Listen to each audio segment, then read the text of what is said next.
יש לי משהו של בתחתון, ואני לא אומר לך את זה סתם. אתמול הייתי במעשים, ובתחילת המעשים כבר היה לי שירותים, ואני כמעט עשיתי, זורקים עליי פה, גם עליי הרפואי שלי. זה פשוט לא הגיוני. אני רק רוצה פתרון לבעיה הרפואית. ये वीडियो एक इजरायली फौजी का है जिसे जब गाजा में बंदी बना लिया गया तो वो रोने लगे। फलस्तीनियों से खुद को छोड़ दिए जाने की भीख मांगने लगा, रोते हुए गिड़गिड़ाने लगा और कह रहा है कि वो गाजा के साथ इजराइल को छोड़ देगा और दुनिया के किसी कोने में जाकर रह लेगा। लेकिन वो इजराइल में नहीं रहेगा क्योंकि इजराइल फलस्तीनियों के जमीन को कब्जा कर बसाया गया है।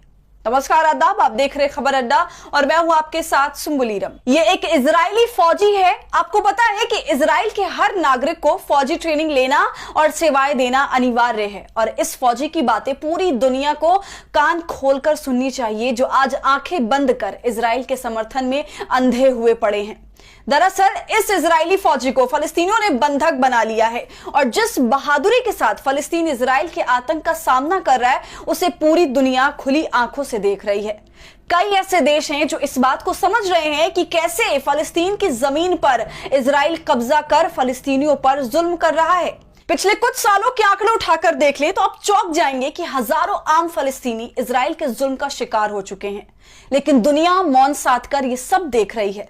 अब फलस्तीनी करो या मरो के हालात में है। ऐसे में जिस बहादुरी के साथ फलस्तीन ने इजराइल पर हमला किया वो यकीनन इजराइल के घमंड को चकनाचूर करने वाला है, क्योंकि जो इजराइल फलस्तीनियों को यह समझता था कि वो कभी भी इसे मसल देगा और पूरे फलस्तीन पर अपना कब्जा कर लेगा, लेकिन फलस्तीनियों ने साफ संदेश दे दिया कि भले ही उनके पास आधुनिक हथियार नहीं है लेकिन वो लड़ना जानते हैं। भले ही उनके पास लड़ाकू हेलीकॉप्टर नहीं है लेकिन वो जानते हैं कि पैराशूट से ही दुश्मन की नींद कैसे उड़ाई जाती है। भले फलस्तीन के पास व्हाइट फास्फोरस बम ना हो लेकिन वो रॉकेट दागना जानते हैं। फलस्तीनियों को लड़ाई में बुलडोजर का इस्तेमाल करना आता है।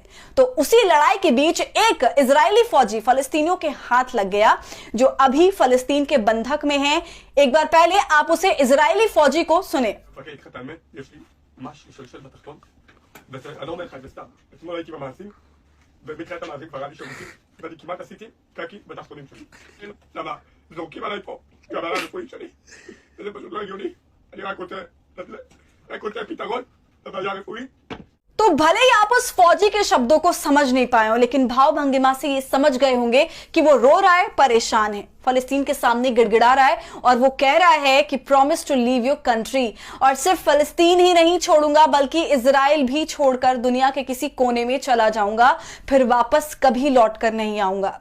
वहीं ये फौजी आगे कहता है कि ये सभी इजरायलियों को पता है कि ये देश उनका नहीं है बल्कि उन्होंने इसे कब्जा कर रखा है, लेकिन वो दिन भी आएगा जब सारे इजरायली इजराइल छोड़कर वहां चले जाएंगे जहां से ये आए थे।